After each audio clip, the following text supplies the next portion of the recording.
ఆర్థిక నేరగాడు ఇక్కడ చూసుకుంటే కనుక రమావత్ మధుని ఈరోజు సైబరాబాద్ పోలీసులు అరెస్ట్ చేశారు.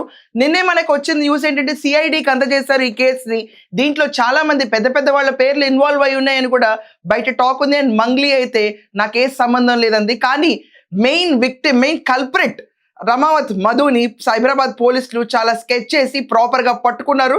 పోలీస్ కస్టడీలో ఉన్నాడు. ఇప్పుడు రమావత్ మధుతో ఈ ఇంట్రోగేషన్ మొదలవుతుంది. వీళ్ళు 5 లక్షలు ఒక్కొక్క పర్సన్ దగ్గర వసూలు చేసి లెక్క తేలితే మొత్తానికి ఒక 10 కోట్లు ఈ రోజు దాకా. అండ్ రోజు రోజుకి విక్టిమ్స్ సంఖ్య పెరుగుతూ వస్తుంది.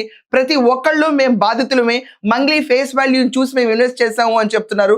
సిమెంట్ ఫ్యాక్టరీ అవనండి, శుభక్షేత్రాన్ని ఒక రియల్ ఎస్టేట్ వెంచర్ అవనండి, సంగారెడ్డిలో 16 ఎకరాల వెంచర్ కోసం వీళ్ళందరూ ప్లాట్లు వేసి ఇస్తాము, 150 గజాల ప్లాట్లు, 100 గజాల ప్లాట్లు అని చెప్పి రమావత్ మధు అండ్ ఇంకా పేర్లు వినిపి సుబ్బారావు చెప్పిన దాని ప్రకారం మంగ్లీ వాళ్ళ brother, Mangli involvement, Mangli sister, ఇంతమంది దీంట్లో ఇన్వాల్వ్ అయి ఉన్నారు.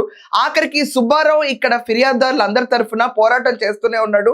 అతని పైన కూడా మనం చూసుకుంటే మంగ్లీ ఆల్రెడీ డిస్కషన్లోనే ఒకసారి కూర్చుందని కూడా బయటకు వస్తున్నాయి వార్తలు.